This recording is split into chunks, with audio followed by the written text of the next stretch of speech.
Talk it like Louis D. Ladies and gentlemen. Kein Gast, nicht auf Video, ich freue mich nur auf den Beat am Anfang. Wow.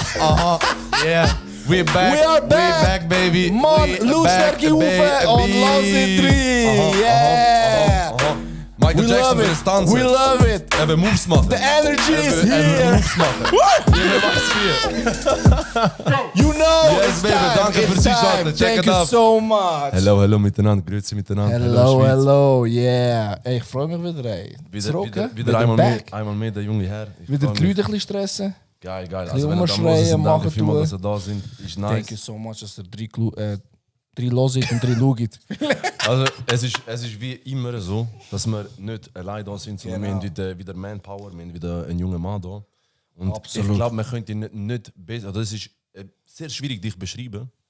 Weil in meinen Augen, schau, meine 3, 4, 5, 6-sekündige Beschreibung für dich ist ein Netflix-Star, Indoor-Festival-Veranstalter, Burger-Boss, Definition von einem Entrepreneur, aber im Allgemeinen besser bekannt als der offizielle Bürgermeister von der Stadt Bern. Herzlich willkommen! Welcome. Herzlich willkommen, Serum Hum. Ja, so. Gibt es noch etwas, was du nicht machst, ey?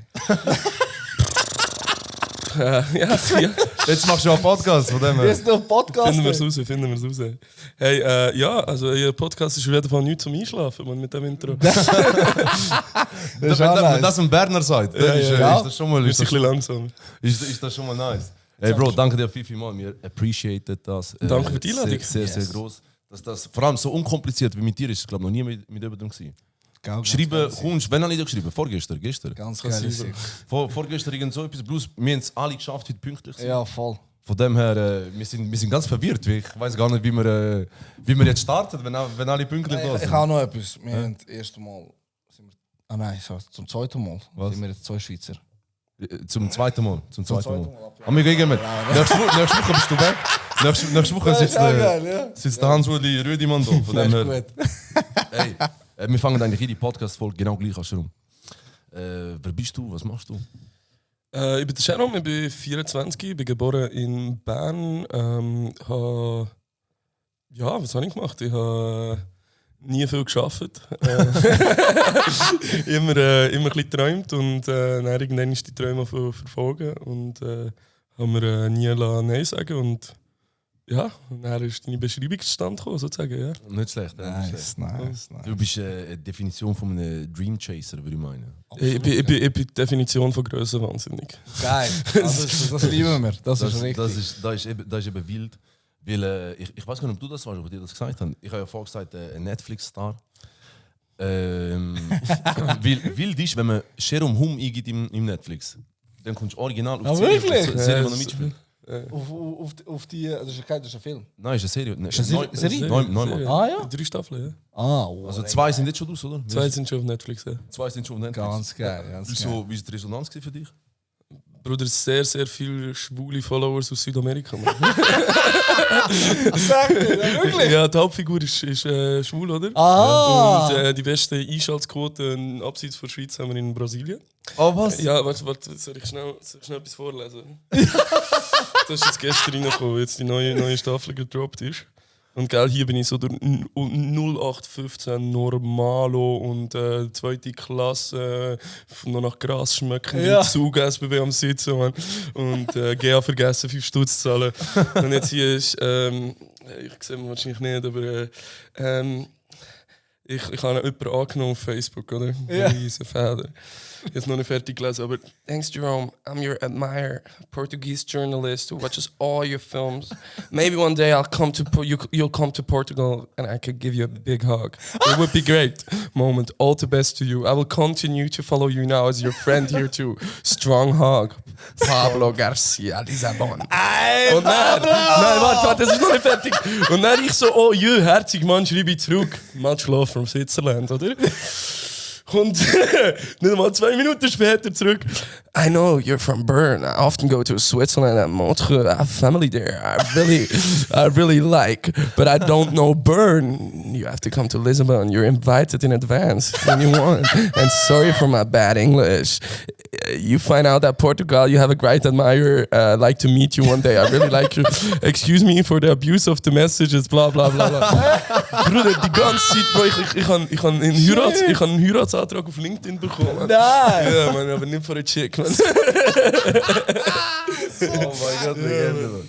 Hey, riesige, aber ich muss mal sagen, in einer Serie Netflix mitspielen, das ist riesig. Also Wie ist der Sanko, Bro? Bro, ich mache das seit... Also ich habe angefangen mit Theater, mit so 8, 9. Und nachher hat mich das SRF da mal gesehen, hat mich eingeladen an das Casting. Dann habe ich so eine Co-Produktion gemacht von Deutschland, Schweiz, Tatort. Und dann ist es so ein bisschen in Gang gekommen und dann habe ich noch ein paar Filme gemacht, noch andere Serien und jetzt eben die 3 Staffeln von der neuesten Folge. Geil. Und wie kann man sich das vorstellen? Wie lange geht so ein Dreh von einer Staffel? Das kommt darauf an. Wenn du die Hauptfigur bist, musst du dir vorstellen, eine ganze Staffel hat 8 Folgen und im Gesamten hat es 70 Drehtage und als Hauptfigur hast du so etwa 45 Drehtage voll. Von diesen 70 bist du dabei. Ah, was? Und weißt du das? Was haben das schon vorher gewusst, dass es auf Netflix kommt? Eben nicht. Krass, hä? Ja, das ist aber nicht geil, man. Ich habe keinen Cash bekommen. So alle so, wow, Netflix! Ich sage, yeah. Ja! Aber das ist ein guter Start, also, weißt du, Mein Bruder ist mir so scheißegal. Ist das nicht das, was dich jetzt so wohlfühlst, was so deine Zone ist? Ich will jetzt schauspielerisch mit Film. Nein, Bro, weil Je nachdem, wenn es Geld stimmt, machst du das. Nein, look, sagen wir es mal so, ich bin recht undankbar für die Position, von ich drinnen bin. Nein, es ist echt so, look, Leute würden töten dafür, um dort mitmachen. Ich habe alles gegeben, dass ich in der 3. Staffel nicht mitspielen muss. Wirklich? Bro, ich bin dort mit grössten Asches jeden Tag hergegangen. Bro, ich habe gekifft vor jedem Take, man. Ja, man. Ja, es war heftig, man. Ich bin hure Diva geworden, man. Ich bin so voll der Normale und dann bist du so am Set von einem 8 Millionen Budget, man. Und du bist so, wo ist mein Fiji-Wasser, Mann? Nein, ist auch nicht gut, aber ja. Ja, geil, aber nicht. Ja. Vor allem, weißt du, wenn du auf Insta gefolgt hast, hat er jeden Tag mal gepostet, 13 von 45, 14, von jeden Tag einen Tag wieder durch, er hat es geschafft. Gibt es weitere Folgen? Oder Nein, es ist fertig zum Glück. Schon, Ja, aber ich habe nur für 3 unterschrieben und ich habe nicht gesagt, 500.000, falls ich mich wieder sehen. Also in dem Fall, wenn es irgendwann eine 4. Staffel gibt, wissen wir, wer 500.000 kassiert hat. Von dem her. Bruder, ja, Mann. Ja, aber Wenn der Preis stimmt, dann wird noch viel gemacht. Du, Bruder, als Schauspieler bist du schon ein Nutte, also bist du wenigstens der Teure, weißt du. Was ist das Ziel? Willst du weiterhin... Hey Bro, nein, ich möchte eigentlich eine eigene In dieser Serie Branche? drehen, sind wir dran. Ich bin sehr verteilt, weil ich kann nicht nur etwas machen, ich bin mega gut in Sachen planen, vorstellen, umsetzen und dann eigentlich schauen, dass es funktioniert und weitergehen. Ah, So, geil, voll. geil, ganz geil. Eine eigene Serie ist jetzt so der Plan, oder? Das ist der Plan voll, da wollte ich noch nicht so viel spammen, aber sind wir am Schreiben und das wird dann... Mega. Also du machst Skript und als Regie? Nicht alleine, aber ich wollte jetzt, also die anderen kennt man auch, aber ich wollte jetzt nicht. Okay. Das ist dann ein anderes Mal. Wenn du im nächsten Podcast kannst du Das können wir so machen. Dann nehmen wir einfach in einer halben Stunde neu auf. So, Trick 27. Kannst du einen Schweizer Film oder einen deutschen? also Schweizerdeutsch oder? Schweizerdeutsch, aber auch Neumatt ist auf Schweizerdeutsch aufgenommen worden und ist in 32 Sprachen übersetzt worden. Ja. Oh, wow. Bro, ich bin in Bali erkannt worden. Alter. Was? Ja. Was? Kannst du auf Thailändisch schauen, auf Türkisch, man, auf alles. Hast du es mal gemacht? Ja, sicher. Und weißt du, das Geilste Wenn ist, die Hure authentisch dich auf Türkisch hören. Bro, das Geilste ist, wenn du auf Thailändisch schaust, Bro, der hat stundenlang irgend so einen kleinen Thailänder Alter, mehr angeschaut, wie redet der? Und dann ist stundenlang nachgeguckt. Finde ich schon noch geil, man. Finde ich mega nice. Halt. Vor allem, ich finde es Max Legende, weißt du, wenn ich das erste Mal, ich hatte dich ja vorher schon kennt, vor dem Ganzen. Und nachher, was dann so geheißen, der Shero kommt auf, macht eine Serie. Ich so easy, ich habe nicht gewusst, wie groß das ist. Und noch irgendwann auf Netflix, Bro, ich bin auf Netflix gegangen. Nein, nicht einmal ich bin auf Netflix gegangen, meine Frau ist, die haben am Zappen, sie sieht da eine neue Serie. Amigo, ich höre einfach deine Stimme und deinen Kopf. So, jetzt muss ich die Hai noch ab, muss ich die Hai auch noch abchecken, auch noch ertragen, man. Der hat mich verblasen, man. Der ist Max nice gewesen. Was ist denn für eine Rolle dort? Was spielst du? Bruder, ich spiele einen lernbehinderten Bauer. Okay. Ja, nice, oder? So von Rap City veranstaltet. So bis Schulter in der Kuh drinnen, Mann. Ja, Bro. Und weißt du, nicht irgendwie so in der 8. Folge oder so, Bro. Nach ich glaube, 1 Minute 57 gehalten, Bro. Du siehst mich bis Schulter in der Kuh. Aber hast du es auch richtig gemacht, oder was? Ja, Bro, 2-mal. Einer ist zum Proben und einer ist schlecht. Und dann das Geilste war, oder? Das ist eine Kälbergeburt. Und bei Probe ist da der Bauer gekommen, oder? Hat, Also der echte Bauer? Der echte Bauer hat da so reingelenkt, hat so ein Seil genommen, hat um die Füße vom Kälber und dann konnte ich es rausziehen. Ich so, ja, also, warte. Also ja, genau so. Die Geburt ist wirklich... Ja, das ist zweimal. Krass. Ja, und dann haben wir beim Training sozusagen, beim Probe, den Arzt gemacht, ich habe es rausgezogen, easy, chillig. Und dann ist so der 3 Tage, oder? Dann das wieder rein tun? Bro, was heisst, probiert rauszunehmen? Nein, sie haben es rausgenommen. Dann haben sie auf die nächste Kuh gewartet, die schwanger war. Sind wir dort am Warten, irgendwie so 12 Stunden, bis sie ready war. Irgendwie 6:30 Uhr am Morgen haben wir das dann durchgezogen. Und zum Glück ist die Kuh kein Diva gewesen, Mann. Bro, ist sie. Aber dann sie so, okay, ja, sie ist ready, so. Und dann so, wir sind am Drehen und echt alle das ganze Set gewusst, es hat nur die Chance, das wir jetzt machen, oder? Und nachher, ich fange so an und dann so, also, lang drehen und Bins und Füße. ich so, ja, fuck it, man. Ja, voll. Also in dem Fall, ich habe original die erste Person jetzt hier im Podcast, die eine Kuh, ein Kalb auf der Ja, aber ich bin nicht der Vater. Saufen wir an. Das ist jetzt das erste Mal, wo ich das Gefühl habe, du hast gelogen im Podcast, seit du da bist. Erzähl mal, wie ist so ein Drehtag? Du wachst verkatert im Hotel auf, musst schnell duschen, wirst abgeholt, man, redest nicht mit den Leuten, wo du noch zu kaputt bist. schlafst noch in einer halben Stunde, bis du am Set bist, lernst schnell den Text, wo du so ein Arschloch bist und es dich nicht interessiert. Du ein bisschen rumnörgeln, wieso das Catering noch nicht da ist, man. Nimmst mal einen Kaffee, lass dir noch mal einen Kaffee bringen. Und trinkst es nicht, du einfach das Prinzip stellen. Nein, ich meine ernst, also alles heißt so. Ja, Bro, die haben 15 Leute von dort arbeiten, man. Sollen wir ihnen einen Kaffee holen, man? Die werden alle gezahlt, man. Scheiße.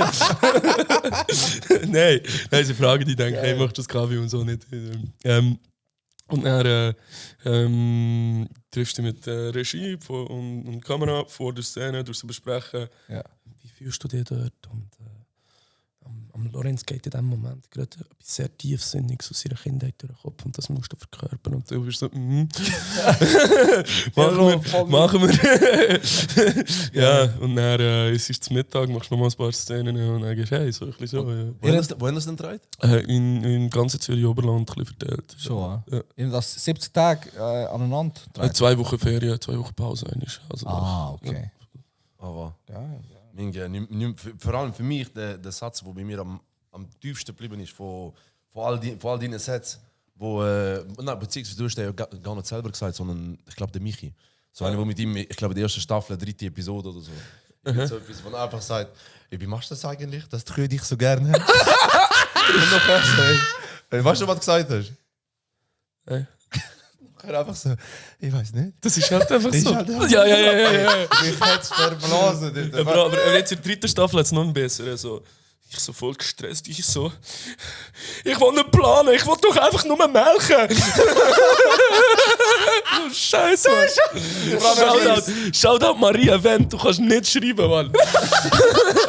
Stell dir vor, weißt, er sagt, ich schaue das und ich weiß nicht, wenn er ist, weißt, ich kenne ihn. Und nachher einfach so voll seriös. Ja, der ist halt einfach immer so.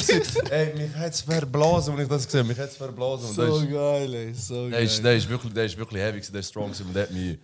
Der hat mich tief touched, man. Aber ja, schlussendlich ist ja nicht das einzige Boot. Zum Glück nicht, man. Zum Glück nicht. Also, du bist nicht permanent jeden Tag am irgendwelche Kälber gebären, sondern bist andere Sachen machen. Ja, also was ist jetzt die Frage ganz genau? Ich kann dir so schnaufen, neu von der Fahrersache, dass du okay. in einer Kuh drin bist. Egal, Sag das was bitte machst- nie mehr so. Aber nur so, weißt du, da hat es Interpretationsspielraum. Okay, Ich sag ja. nur, du bist in einer Kuh drin. Okay, gewesen. ich sehe. Da wird der Titel von der Folge. Das tun wir als Real rein. Real shit, man. Du bist ja noch bei Rap City dabei. Genau, da bin ich seit Season 2 dabei. So, Season 1 noch als Gast dabei. Sie haben mir dann zumal ja dann das Partylabel gehabt, mit dem Gabinano zusammen, Weirdo. Haben wir schweizweit Partys gemacht, außer Basel, fick Basel. Sorry, man. Und vor allem, weißt du, ich bin noch recht viel zu Basel. Irgendwann. Wo bist du heute gewesen? Morgen? In Basel. Nein, und sie haben mich dann gefragt, haben dann die Partys gemacht und sie haben mich gefragt, ob sie für das erste Rap City bei uns dürfen flyern. Ja. Und normalerweise sagt er jeder Partyveranstalter, nein, sicher nicht, aber ich so, ja, hey, Mann, kommt. Und dann hat sie sich gekommen, geil. haben wir einen zusammen geraucht und dann habe ich eigentlich all mein Zeug aufgegangen und bin zur Rap City gegangen. Voll. Ganz Das geil. Ganz ist geil. im 19. Jahr, vor 2 Jahren ist es schon gewesen, dann bist du im 19. gekommen. Genau. Und nice, man, nice. Und da, was machst du dort dabei? Wo bist du? Ich bin ein bisschen. Ich mache also jetzt das Gesicht, ich mache Social Media Marketing, Booking, tue ich Schweizer ein bisschen helfen und halt so Booking Planning, Line-Up Planning und ein bisschen Enabler, also so ein bisschen schauen, dass Sachen zustande kommen. So. So. So ein bisschen der Glue-Guy. So ein bisschen überall ein bisschen. Ja. Überall ein bisschen. Vor allem, sie haben ein Video gemacht für Rap City. Und noch, ich weiß gar nicht, wo noch das gedreht haben, für irgendeinen Dating-App-Partner, den wir dort hatten. Schreibt mir der Soki damals, ey Bro, kannst du mir ein paar Bilder schicken von dir und deiner Frau? Und ich sagte, was? Also, weißt du, so eine Werbeaktion von uns? Sock ist auch von Rap City. Ja, voll. Ja, ist mein Das kongeniale Duo. Wo, genau, also ja, es ist nicht mein Chef, aber irgendwie mein Chef. ja, auf jeden Fall, Shoutout an Soki und da die ganze Shoutout. Rap City-Mannschaft. Ja. Auf jeden Fall dort schreibt er mir, hey, schick mir ein paar Bilder von dir und deiner Frau, können wir das verwenden, weißt du, so, mit so einem Projekt, so Werbung und so. Und ich so, du, easy, weißt du, so, ist ja ein guter Kollege von mir, weil ich irgendetwas machen mit dem, ich so, easy. Und er so, schick noch irgendeines Lie und irgendeines mit einem Kollegen von dir. Ich so, easy, weißt du. Ey, und noch, ich habe gemeint, die machen einfach Werbung irgendwie, weißt du, so, dass auch Frauen kommen und so Zeugs, weißt du. Weißt du, was war? Bro, eine Dating-App. Und es kommt einfach so. Und nachher, ich habe nicht gewusst, was Endprodukt ist. Irgendwann ich komme etwa 30, 40 Nachrichten über von Kollegen. Schicken mir alle den Real mit dem im Kopf. Wie er das so bewirbt, so die Dating-Plattform. Und nachher kommt einfach so auf der Dating-Plattform, du kannst schon Leute kennenlernen. Oder? Es kommt die ganze Zeit die gleichen Bilder. Immer meine Frau und immer Maya und ich. Weißt du? Immer ein anderes Bild. So quasi, weißt du, so, Leute haben sich da kennengelernt. Einfach immer ich und sie, Und am Schluss einfach der Silvi und ich. Mit Kollegen. Aber es ist auch noch so, weißt du, so, egal ob du die neue Freund zeigen oder so. Und einfach zuerst die ganze Zeit mit einer Frau, noch ich mit einem Kollegen. Ey, Ja, aber du weißt, so geht mir da auch geflaxt. Also, hey Jerome, du musst dann noch schnell ein Video aufnehmen, oder? Ich schicke dir den Text durch, ich so, komme direkt von Neumaterial, oder? Ja. Sind wir direkt die Sonne ist untergegangen, ich so, also, was muss ich sagen? Okay, Beep ist eine Dating-App von, okay. Ist eine Dating-App von ganz speziell für dich und so. Keine Ahnung, was es ist. Bruder, ein Video geht online, ich kann mal nachschauen, was ist das eigentlich? Ja. Siehst du? Bruder, du kannst dort angehen, so Only for tonight und so. Nein, so Du hast nicht. richtig Haram-Werbung gemacht, Mann. Ja, Mann. Klar, man schaut den Real nachher an, du denkst einfach so, Alter, hab ich noch gesagt, Leute, so, ich so, Bro, das ist mir schon können sagen, dass es um das geht. Weißt Ey, du, aber Shoutout, sei gesponsert, Rap City. Ja, du hast es gesagt. Trotzdem, den wir es erwähnen, aber lassen wir wollen es auch. Der wird auf jeden Fall nicht Wie ist auseinandergenommen. deine Frau? Ist sie Kate? Du, bis jetzt, ich weiß gar nicht, sie hat noch nicht darauf reagiert. Darum, ich weiß nicht, ob die Information bis Zürich gekommen ist. Ich lasse mal einfach auf mich suchen, mal schauen, was passiert. Irgendwann wird das schon das Thema. Weil ich also selber, es ist ja dann online gewesen, weil ich dann wieder sage, lösche den Scheiß. Ich so, komm, schau mir doch egal, Alter. Wurde schlimm. Ich habe mich mal ein paar Mal, 2-3 Mal heftig kaputt lachen wegen dem Fakt.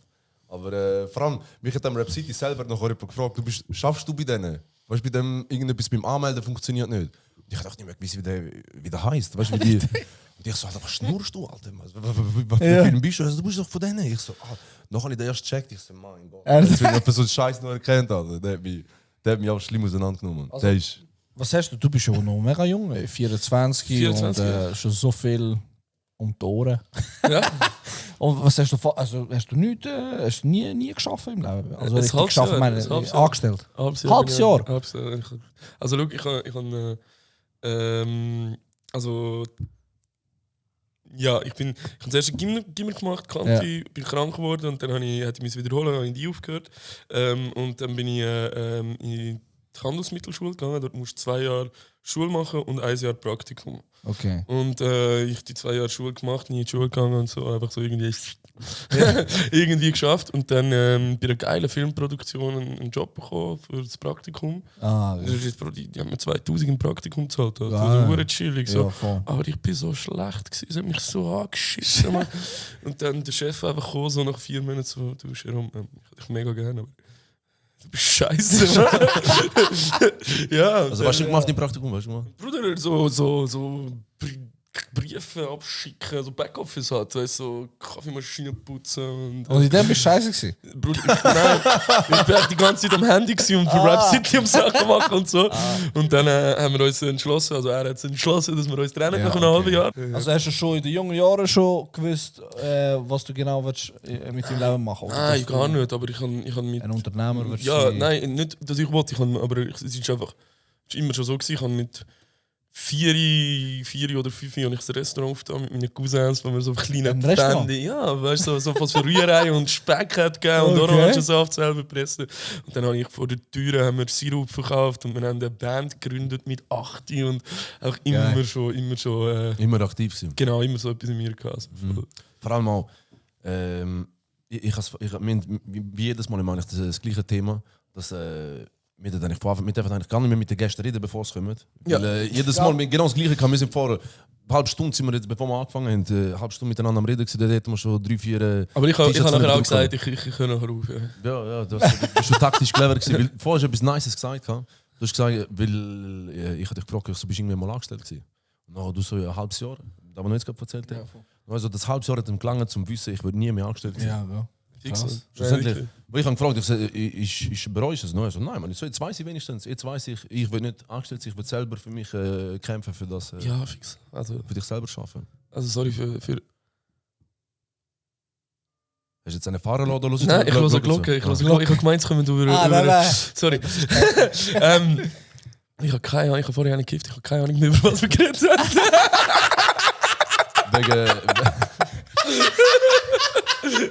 Oh, nice. Bro, manchmal ist mein Schauspieler auch so gewesen, so fuck. Fuck, was soll ich sagen? Was ist der Brain Fart? Welcher Film nein, bin ich jetzt? Wir sind gewesen bei... Viel mehr plötzlich Power Ranger am Spiel. ich weiß nicht mehr. Es ist darum gegangen, dass Wegen dem Ah ja, Schaffen. schon geschafft. Ja, ich weiß auch nicht, was ich dazu soll sagen. Ja, du hast recht, Mann.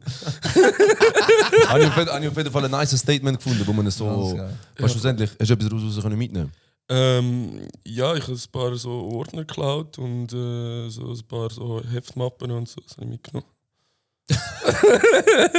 Aber hast du schon in den jungen Jahren schon so gross geträumt? Hey, Hast du schon dort schon Nein. gewusst, gedacht, ey, das ist mein Traum, ich will nicht. junge Jahre, schau, du musst sehen, ich bin ein rechtes arrogantes Arschloch gewesen. Ich recht chilliges Kindheit gehabt, nicht hure Traumas. Meine Eltern sind zusammen, ich hatte ein good life gehabt.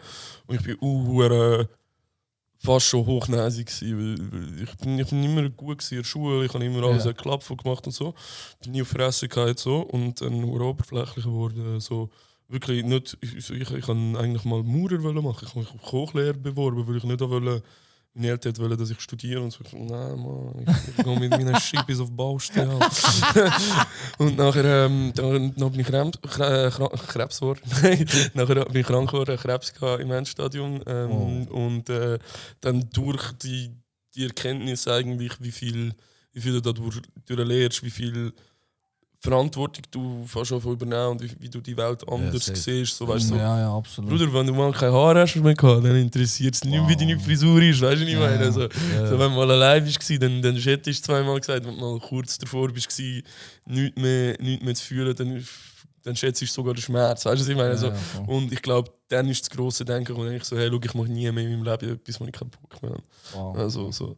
Und darum habe ich auch so Mühe gehabt, irgendwie so eine Serie zu drehen, wo ich keine Lust habe. Ich bin eigentlich mega ein Prinzip-Typ, weil ich bin, hey, ich bin mir schade. Ich bin mir nicht schade. Ich bin am Boden putzen, im WC putzen, im Restaurant. Ich bin mir nicht schade für so Sachen, aber ich bin mir schade für Sachen, wo ich nicht dahinter stand. Voll. Ja, voll. Ja, safe, schlussendlich auch mega wie der ganze Gemeinschaft. Weißt du, dich habe ich dort ja noch nicht kennt, aber wir haben uns auch schon 2-3 Mal darüber unterhalten, wie man da ja ähnliche Schicksalsschläge diesbezüglich teilen. Hast du eigentlich auch Glatze? Nein, bei mir Ja, das hast du nicht richtig gehabt. Vielleicht wäre es mit dem Southside-Fade, und dann vielleicht mal, wie vorher schon gesagt. Nein, bei mir ist es nicht so weit wie bei dir, aber... Spaß, Mann. Aber vielleicht solidarisch. Solidarisch. Kein Eierkopf gewesen, Bro. Ich schon. Du hast aber jetzt in Insta-Stories anschauen, du hast die Highlights, die du immer noch kannst... Bro, die erste, die du gesehen hast, glaube ich, ist ich nebenbei, ich so Bros for Life, Mann. Bro. Dann schaust du da und denkst, du musst lachen und denkst, Bro, Alter, das ist typisch du, man. Das ist wirklich Max-Legende. Ist eine schwierige Zeit gewesen, ja?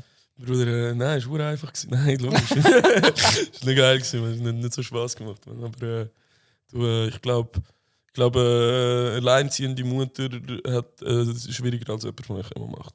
Es ist am Schluss vom Ende bist nur du. Weißt du, was ich meine? Und auch dann ist lustigerweise nicht der Gedanke, so, ich muss mich retten, sondern ich muss schauen, dass meine Mami ihren Sohn nicht verliert. Weißt du, was ich meine?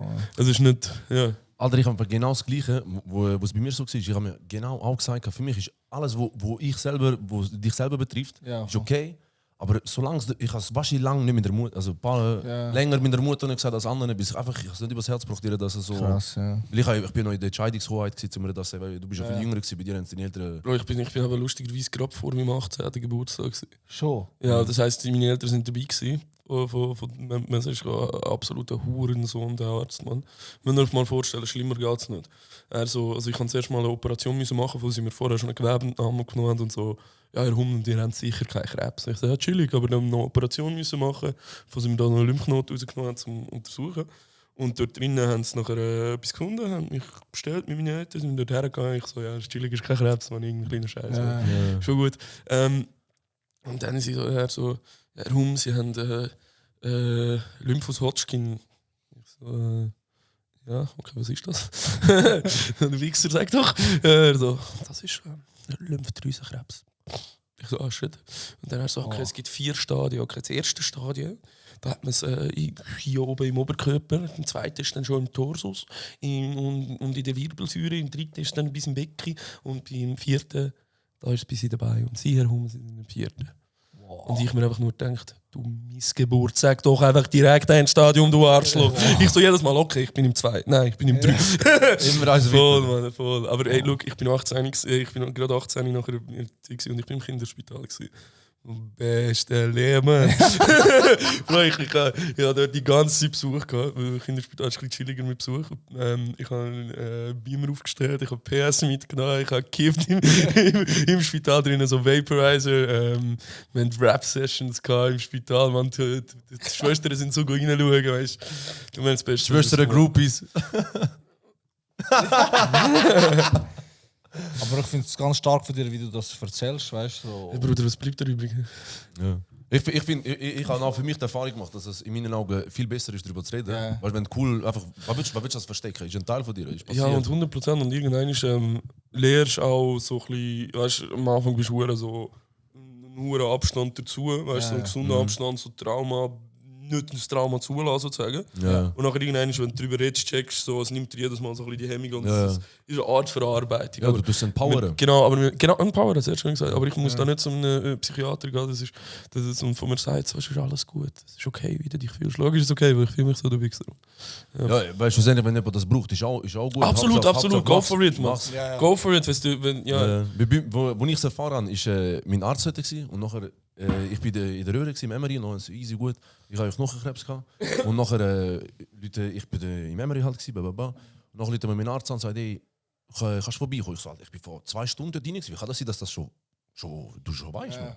2 Stunden, man, schnell. Das ist gut, wenn du das schon weißt, man. Ja, und ich habe meine Bänder gerissen, ich habe gemeint, vielleicht muss ich meine Bänder operieren oder so. So. Und nachher, ich bin wegen dem dort gewesen. Ja. Und nachher easy, ich so, okay, ja gut, ich komme nachher so, wenn ich so, amigo, ich bin jetzt den ganzen Morgen weg, ich kann nicht gehen vom Arbeiten. Nachher so, ja, ich warte, bis du kommst. Und ich so, Alter, geil sicher. Ich so, ich schaffe bis um 6 Uhr. Also ja, ich warte. Ich so mir, du bist ein geiler Sicher, man merkt ja, bis nachher. Henk, ja, aber nachher kommt dort rein, nachher sehe meinen Arzt, so halt im weißen Kittel und nehmt ihm nochmal einen Typ an im weißen Kittel. Und nachher ich schaue den und der andere ist auch beide um die 60 oder so, 50, 60. Dann schaue ich den anderen so an und ich sage so, Minga, du bist auch ein bisschen alt für einen Praktikant, ha? Hey, und bei dem, du lachst, oder? Ist ja funny. Ja, und nachher beide so. Nimm dir doch bitte Platz. Scheiße, ich so, und dort habe ich gewusst, ich so, Minga, was ist los, Alter? Ja. No, jetzt gesagt, in dem Moment bist du halt ein bisschen, bist neben der Schuhe, aber... Ja, ist wirklich, es ist wie so Fuß die Presse. Ja, safe. Safe. Aber ich habe mir halt auch immer gesagt, weißt, besser du als deine Eltern oder so. Weißt, wenn du das als 20, 3, 4, 25-Jähriger nicht überstehst, wer übersteht es denn sonst? Ja, und auch nicht wegen dem, ich denke mir auch so, ich bin im Kopf so viel, nicht stärker, aber so viel, ich kann so viel besser umgehen mit so Sachen als andere Leute, habe ich das Gefühl. Ja, zum Beispiel, wir sind von Bali zurückgeflogen und wir hatten nicht den gleichen Flug genommen. Ich bin über Kuala Lumpur gegangen und der Kollege ist über Singapur gegangen. Weißt du, der stecken geblieben ist? Ja, genau das. Und der Vollidiot natürlich, weißt du, so richtig Kopfhörer so an und Sonnenbrille hier voll tätowiert mit Kettchen und so. Und Singapur, ja. Abstrich gemacht an der Tasche, von aus der Schweiz hat Grasreste gefunden. Und dann haben sie UP gemacht, was noch leicht Weed hat angezeigt und dann ist er dort in U-Haft gekommen. Was? Ja, voll. In Singapur, wo es noch Todesstrafe gibt auf nicht auf Konsumation, aber auf Weed sonst. Und der Leute hat mir brüllen da. Ich bin das Einzige, was man denkt, wieso bin ich das nicht? So, ja. Ich wäre noch am Lachen gewesen, dort. Ich wäre lustig gefunden. Also, ja, fuck it, man. Der hat so Angst gehabt, weil das heftig ist. Ja, das meiste ist sowieso Kopfsache, mein Mindset. Nicht? 100%. An dem Punkt muss ich noch einen lieben Gruß an Fabu sagen, der wohnt vis-à-vis von meinem Restaurant. Das war es. Können wir wissen. Der Fabu. Dann vergrüßt mit der Fabo dann. Also wenn du das hörst, am liebsten wäre es mir eigentlich, wenn die nächste Episode, wenn die Episode beim Smash Bros. Bro, kommt jederzeit, Mann. Ich mache ein schönes Menü, Mann. Alles gut, Mann. Nice, ja gut, eigentlich. Gutes Stichwort, Mann.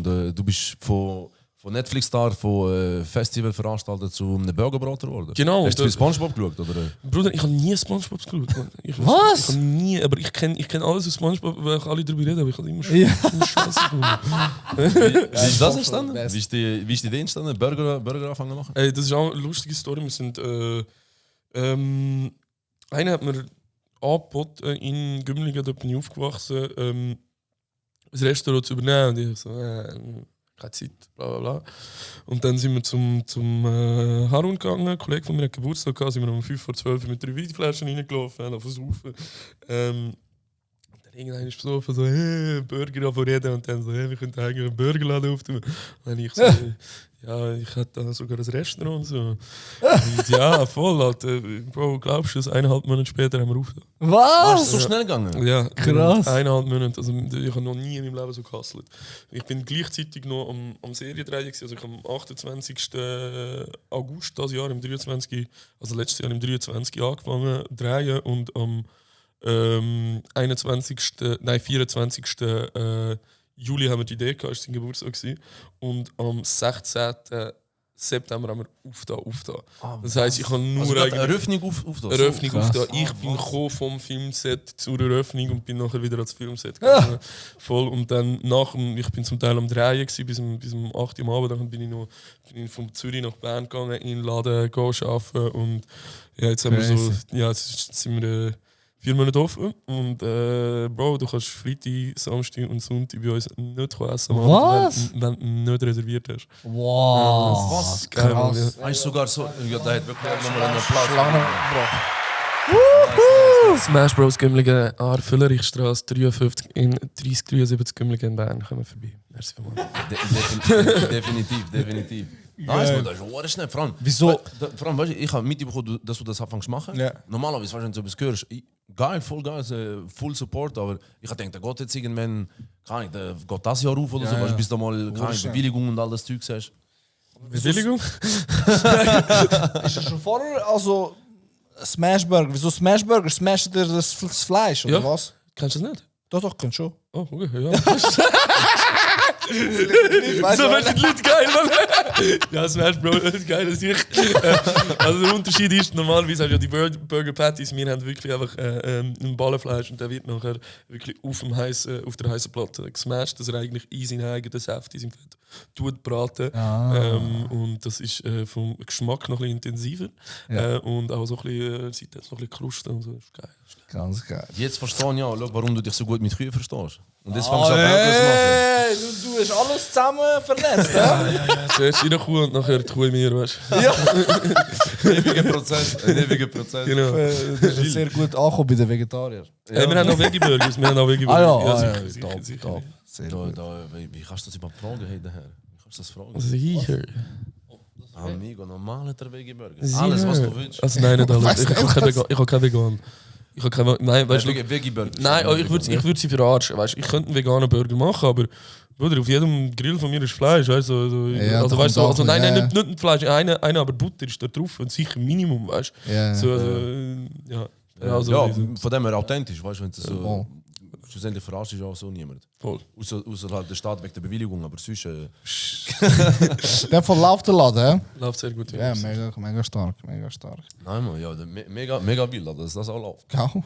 Ja, ich soll nicht denken. Bist du selber dort auch. Bist du jetzt daily dort? Oder wie, So viel wie es geht hat. Also jetzt haben wir gerade nicht Festival-Season, das heisst, ich habe ein bisschen mehr Zeit für das. Und also sagen wir mal, ich bin sicher 4 Tage in der Woche dort. Voll.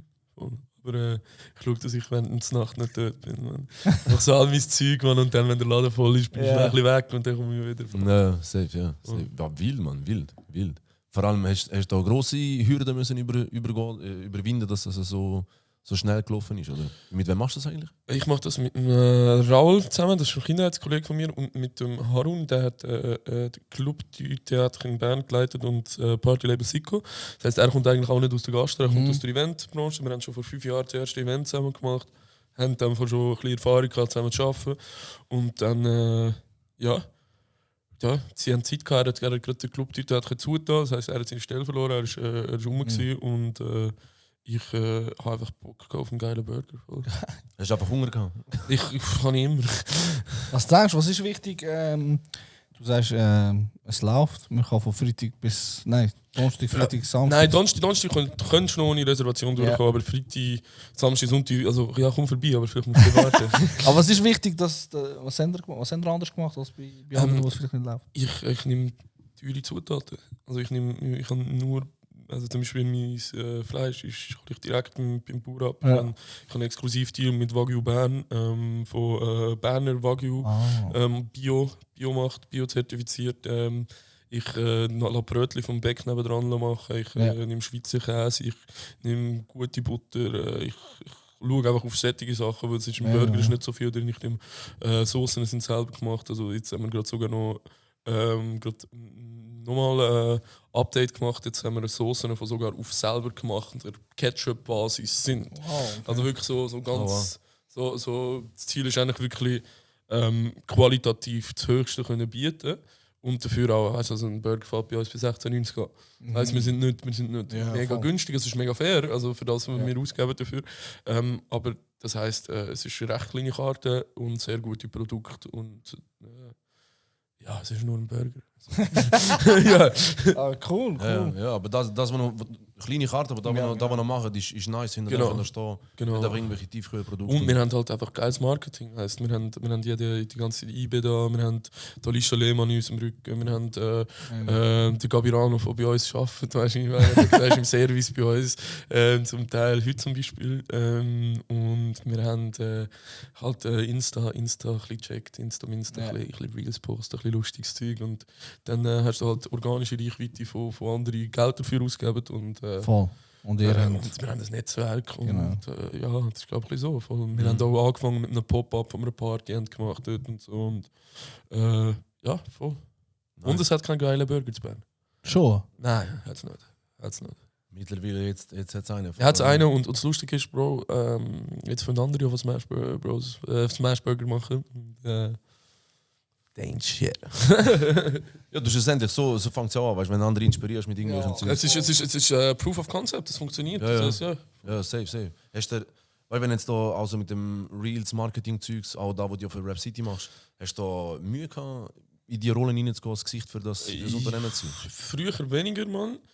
Aber heutzutage bin ich auch so, also ich habe, eben, wie ich gesagt habe, früher recht oberflächlich gewesen. Ich habe das geil gefunden, Mann. Ich habe das geil gefunden, erkannt zu werden, Mann. Ich brauche Fotos mit mir, Mann.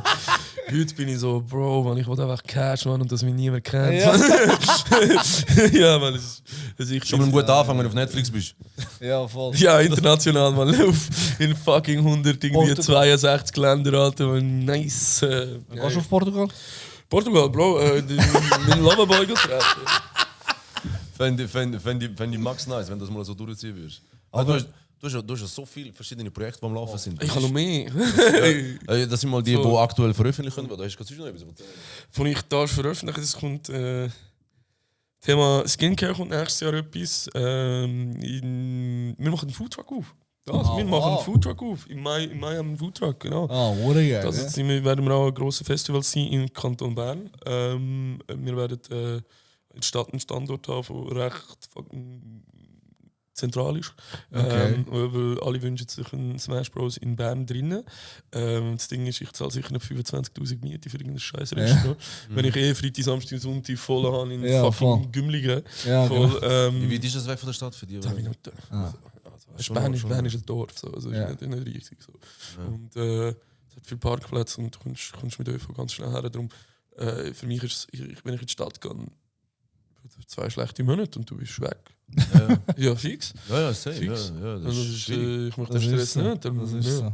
Also pandemiemäßig. Ja, das ist schon. 25'000 Miete, die du gleich musst zahlen.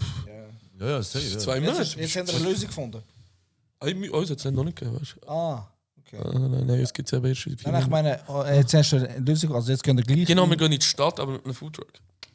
So. Darum hast du mal einen Foodtruck so. Aha. Genau. Wir gehen in die Stadt mit dem Foodtruck und Restaurants werden immer nur außerhalb sein. Ganz geil. Ja, nein, ja, geil. Und weißt du mit der Skincare, was machst du?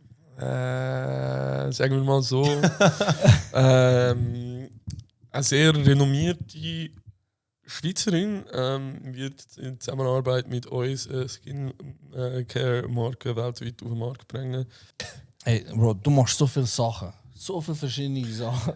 Was ist dein grosses Ziel? Was willst du eigentlich? Bist du mehr im Event oder jetzt in Gastronomie? Ich kann so Ziel, Schauspieler. nein, ich will chillen. ich Die Millionen machen und chillen. will fischen, ich will kiffen und ich will Leuten helfen, Mann. Das ist es, Mann. Leute helfen? Ja, ich bin sehr, also mein Ziel ist sehr eigentlich in die Wohltätigkeit hineinzugehen. Ich habe schon mit, also ich bin schon auf Spitalbetten in Afrika arbeiten und das ist etwas, was mich erfüllt. Das sage ich jetzt nicht zum Flexen, sondern das ist wirklich etwas, da habe ich gesagt, das möchte ich eigentlich machen.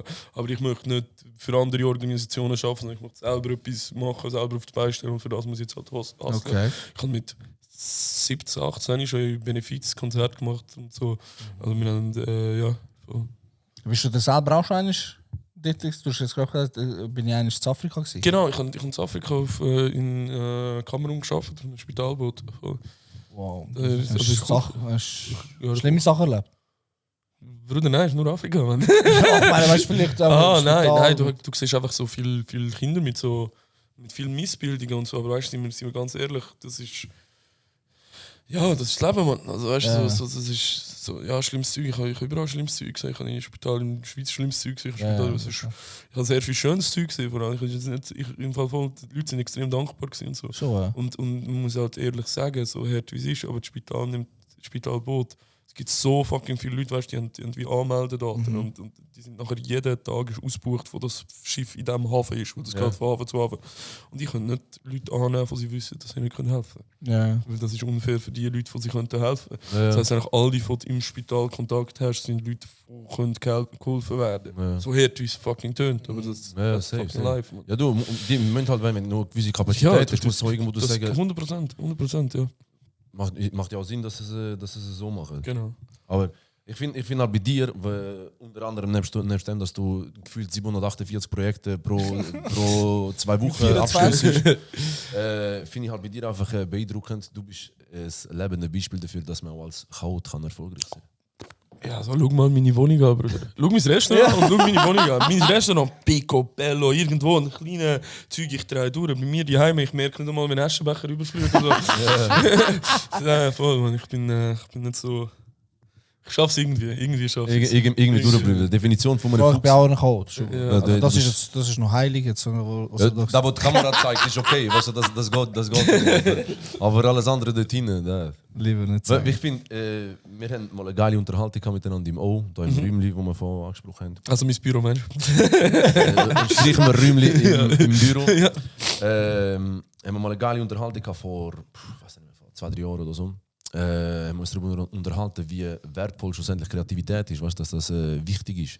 Ich habe das bei dir immer mega nice gefunden. Du hast immer gewusst, was das du kannst und was das du nicht kannst.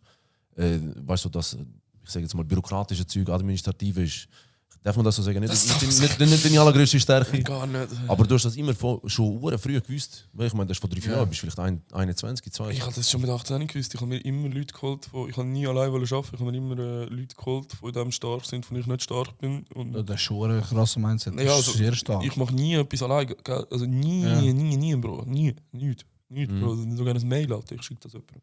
Aber einfach, weißt du, ich habe für jede Sache ein Team. Ich habe ein Team für IT, ich habe ein Team für Gastro, ich habe ein Team für Events. Weißt du, was ich meine? Es ist so, und dann habe ich immer so wie Ansprechpartner für das. Und das heisst, du gehst nicht einem Huren auf den Nerv und einer merkt nicht, was für ein Noob du eigentlich bist, sondern du hast das Know-how von jeder Seite ein bisschen. Ja. Voll. Also ich bin eigentlich gut im Teams zusammenfinden. Voll. Ja. Hammer.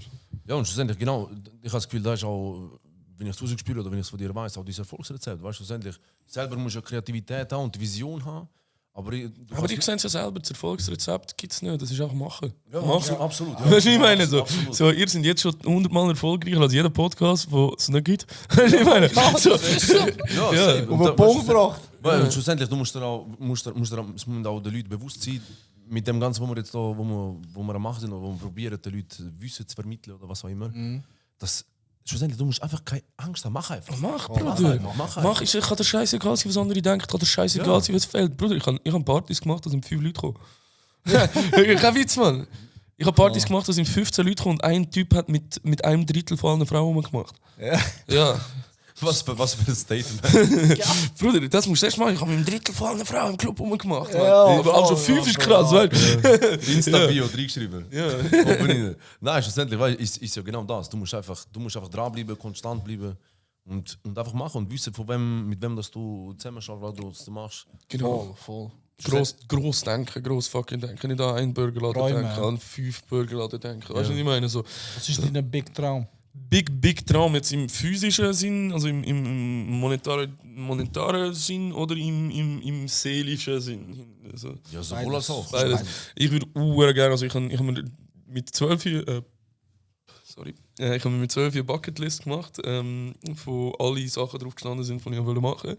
Okay. Ja, Fail ist, ich habe mit 23 eigentlich alles erreicht, außer Nordlichter gesehen und zwischen Mangroven tauchen. Das muss ich noch machen. Mangroven tauchen mache ich im April. Oder im Mai. Im April. Und Nordlichter habe ich noch ein bisschen Zeit. Und jetzt habe ich mir einfach einfach so Ziele machen, die so fucking hoch sind, dass ich sie wahrscheinlich nie wieder erreichen.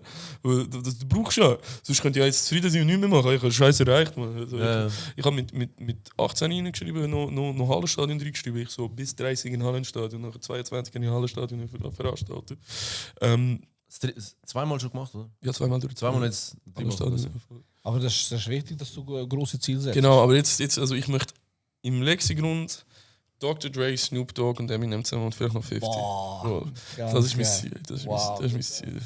Ich hoffe, du erreichst es. Nice. Wann hast du das Ziel gesetzt? Also, wenn hast du 2 Minuten? Nein. Ich glaube, als ich das erste Mal Hallenstadion geplant habe. Voll. So, wenn das geht, dann geht es andere auch. Also, ja. vielleicht. Du musst dran, wie gesagt, musst groß denken. Und ich habe gerne Gamen Inseln hätte ich gerne, Mann. Ich habe gerade heute gesehen, in Kanada ist die... Sicherste. Nein, nicht das. Gibt es eine Insel, die aktuell im irgendeinem See, keine Ahnung. Nein, nicht im See, ich weiß nicht mehr, wie der... Schick mir das. Ich glaube, bei Höhe Toronto dort oben, so viel Seen und so Buchten und so. In einer Bucht dort oben kannst du für 1 Million, umgerechnet Schweizer Franken, kannst du Insel kaufen. Ja, Bro, ich bin die ganze Zeit damit so Schon? Insel. Ja, ist nicht so teuer. Krass. Also sagen wir mal so, je nachdem wo, ja. aber jeder Block hier kostet mehr als eine Insel kaufen. Ja. 100%. So, also wirklich. Ja. Also ein Block hier kostet ja wirklich 12 bis 20 Millionen, man. Für das kaufst du eine Bombe wie in Indonesien, Bombeninsel und baust dir 15 Villen drauf. Fix. Man. Ja, ist schon wild. Ja. Das ist nicht so unrealistisch, wie man denkt. Voll. Und ich keine Ahnung, ich habe das utopische Denken von, hey, wenn ich meine Insel habe, dann habe ich meine Ruhe. Ja. Weißt du, was ich meine? So, du weißt nicht, was läuft. Also ich bin nur ein Verschwörungstheoretiker, aber so Corona hat die Uhr gerne Insel gehabt. Also, safe. Ja, so, aber auch, ich meine auch, weißt du, so ein bisschen Selbstversorgersteil, weißt du, Fische, Enten, Kiefer. du bist ja ein grosser Fischer, oder? Ich bin ein mega grosser Fischer. Man. Ja. Es ist wie Meditieren für mich. Ja, gibt es etwas, was du nicht machst? Du machst ja 50'000 Sachen. Ich habe früher gerappt, Alter. Man. Nein! Sicher, man. Ich kann. Ich lade einen Beat ab. Bruder, also komm. Scheiße, Alter. Ja, wir können ja immer noch rauscutten, wenn es schlecht ist. Also, weißt du, welchen haben wir? Montier einen. Und hier rein also. Hey. Every time I'm on the microphone, it's the real Jerome.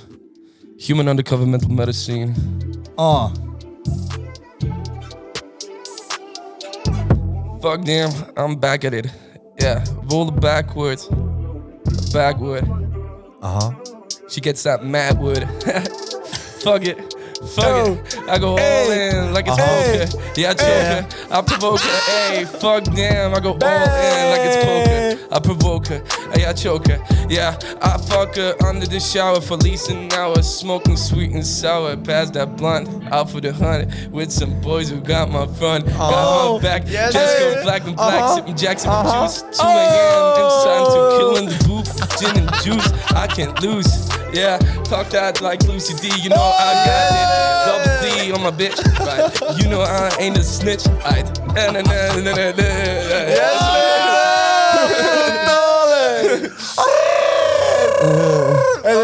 Schauspieler, Gastro, was eigenlijk. Böse alles. Böse Bro, bucht dich nicht schon selber. Bucht dich selber, ist günstiger. Ist Ja, gut. ja, genau, Freitag 0 Uhr haben wir noch. Das ist eigentlich auch ein riesen Projekt. Ja, voll. Ja, wie ist das? Das ist Bevor wir das vergessen, wie ist Genau, das dann gekommen? der Finn, Shoutout an Finn, der hat das gegründet, der hat Freitag nur, das ist auf Instagram eine Plattform, also nein, ist Plattform, ist Instagram, von der Seite drauf, ist Freitag 0 Uhr und wir machen sozusagen die Releases von ganz Deutschrap, Schweizrap, die wir rauslassen und da haben wir auch schon 160'000 Followers und arbeiten zusammen mit Labels und machen Interviews, Videos und solche Sachen. Ganz geil. Das nur nebenbei sind die grössten von Deutschland, aber just saying. Einfach nur schnell fast vergessen. Ich schwöre, ich hab's vergessen. Ich freue mich, dass das jetzt einfach beim Freestyle ist der Luft gefallen. Da habe ich auch noch. Beim Spit einfach noch schnell. No Props für den, Alter. Hey, merci vielmals, Bro. Aber der Beat ist strange gewesen, er hat nie richtig gedroppt, man. Ja. Weißt du, so, wenn du nie an mir so laufen lassen. Ja, nicht mal, wo der Arbeit da ist, wo der ELZ da ist. Ja, er hat nicht gemacht, man. Aber King. Alter, der ist jetzt Aber mit Margaret, habt ihr einen Prank mal gesehen, den ich mit Margaret zusammen gemacht habe? Mit dem ELZ zusammen gemacht. Könnt ihr schauen. Wir sind schon so lange, vor 5 Jahren haben ich und der ELZ zusammen ein Mitglied von Rap City prankt der Noah. Und gerne haben wir ein Fake-Interview also aufgegleist und ich habe nachher angerufen, sozusagen, wenn der Noah ist angekommen, ich so kurz vor dem Ankommen, ich so, hey, ich bin gerade in Bern aufgewacht, man, voll verkatert, Alter, du musst das Interview mit mir zusammen machen. Er so, fuck, okay, ja, mach ich. So noch nie vor Kamera gewesen dann. Und dann ich schicke er so, ja, schickst du mir die Fragen noch? Ja, ich schicke dir dann. Dann habe ich geschaut, dass der ELZ kommt. Und ich habe die Fragen erst geschickt, von der ELZ schon im Raum war. Was?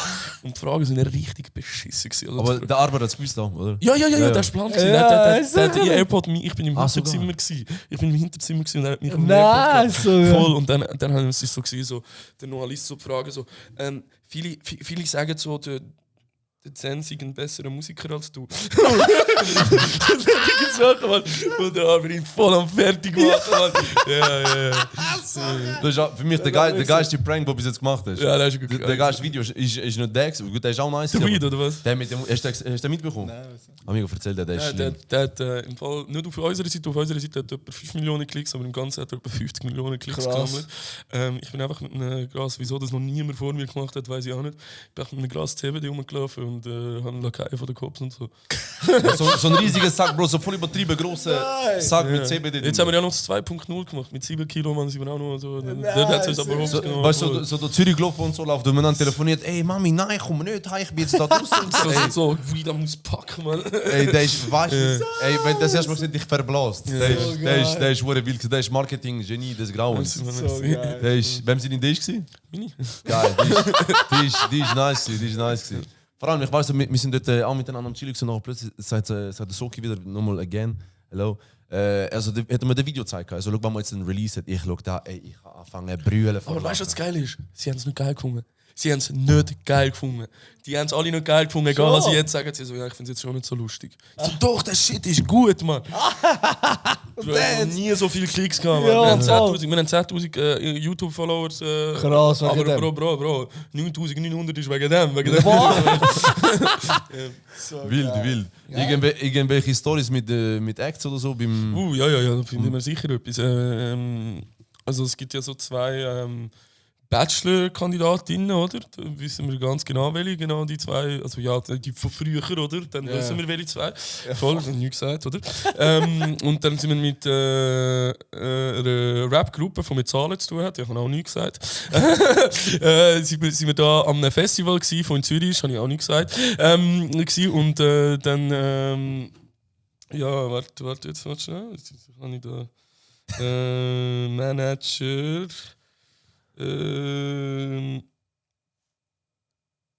Ja.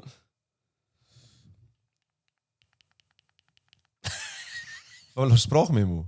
Jerome Keule, sag mal, gibt's hier irgendwo einen Großvorrat an Kondomen? Wir bräuchten mal welche und zwar sehr zeitnah, bitte. Ansonsten jetzt sofort. Tschüss.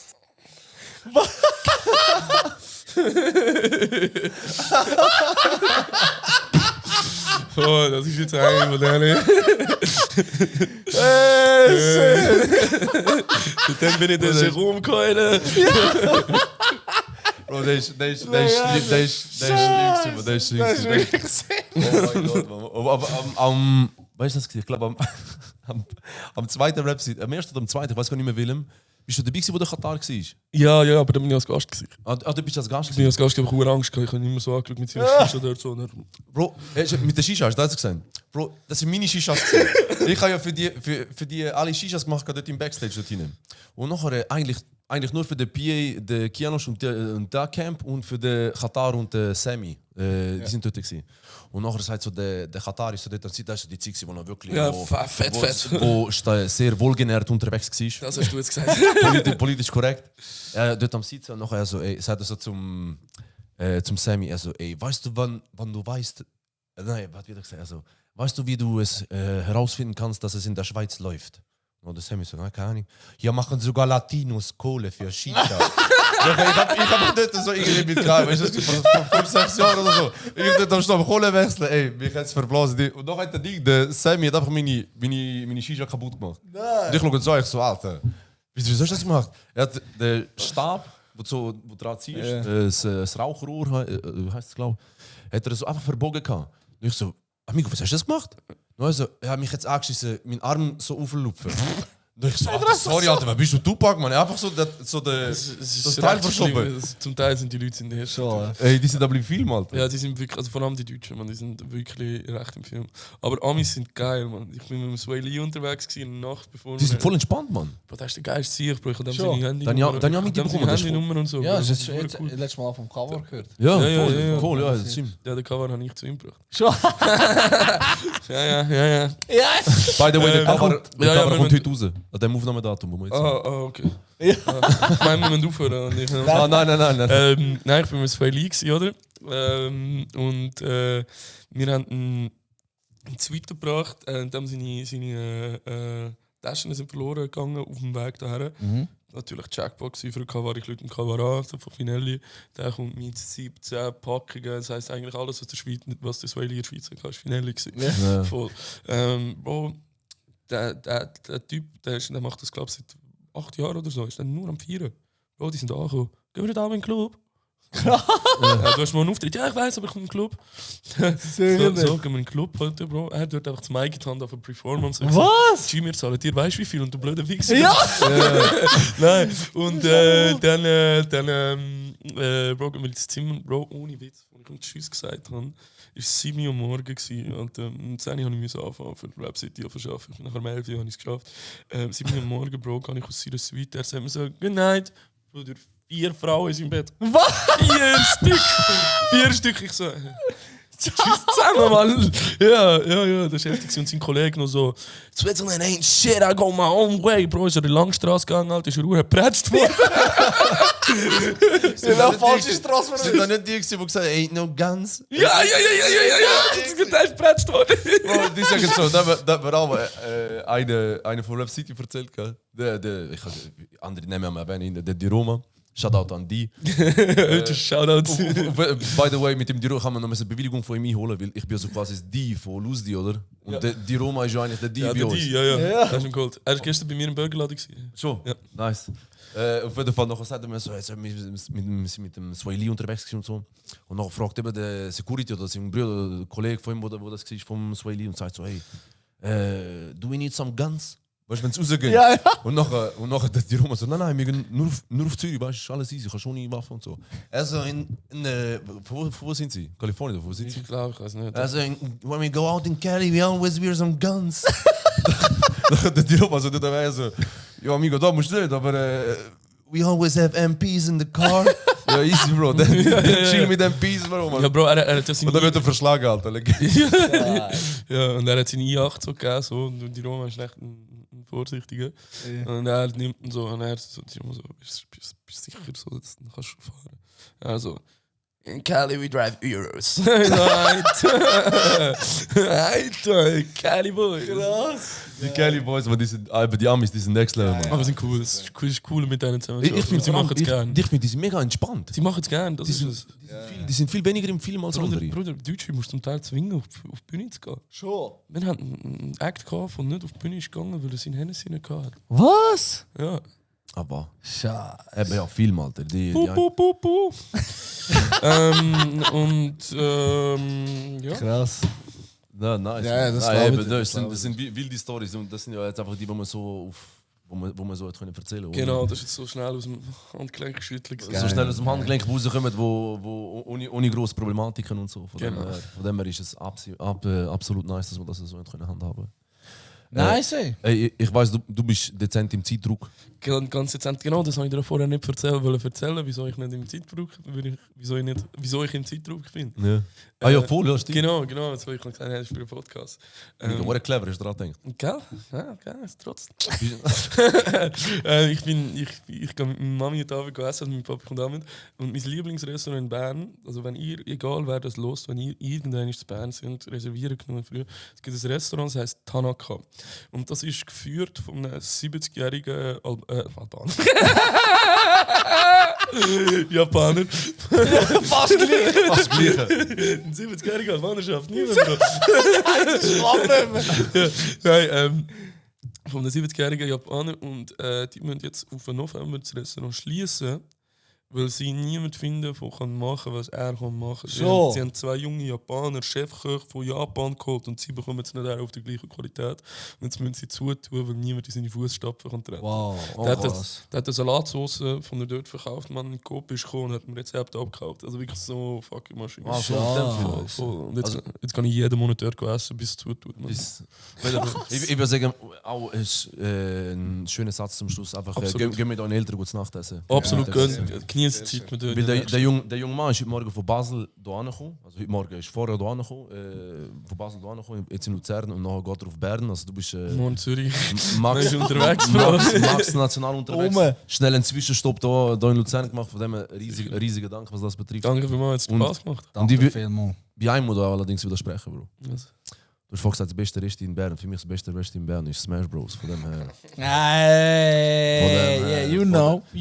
Weißt Also weißt du, bist echt noch gar nicht gewesen, aber merci. ich hab gedacht, ich komme ein paar Gucci raus für Lusti. Weißt du, was ich meine? Ein paar Gucci zum Essen. Wie geht es mir, Mann? Geil shit. Nein, hey, Bro, danke dir viel mal. Hat wirklich Spaß gemacht. Brutal. Danke für die Live-Session, die wir vorher Absolut, hatten. geiles Vielleicht gehen wir jetzt auf Spotify, wir sind jetzt Labelboss und so. Wir haben Torheit über die Aufnahme. Nice. Was der Arafat auf mir, Mann? Nein, Bro, ist brutal gewesen. Ist brutal. Wieder einmal mehr ist halt einfach nice, wenn Leute da sind, die du gut kennst, die Kollegen sind, dann ist es nice. Mega Leider geile habe ich den Folge. Los mitnehmen, sorry. Ist alles okay, für eine Chance. Nein, ey, willst du noch irgendetwas abschließend? Nein, Mann, ey, hört den Podcast, Mann, die Jungs brauchen Geld. Das ist der nice Abschluss, den man so braucht hat. Hey, nice. Also, danke dir vielmals. Danke dir vielmals. Komm gut heim, bleibt gesund. Thank Macht you keinen so Scheiß. much. Danke vielmals fürs Zuhören. Das war's gsi. Bleibt cool, macht keinen Scheiß. Lustig, thank you. Alle Liebe ausziehen. Aha, Solarium Brüni für heute Abend. Wir sind welcome, ready für das welcome. Weekend. Fürs Weekend ready sein. Ein bisschen go bouncen. Aha. Ciao zusammen. Talk it like Loose D.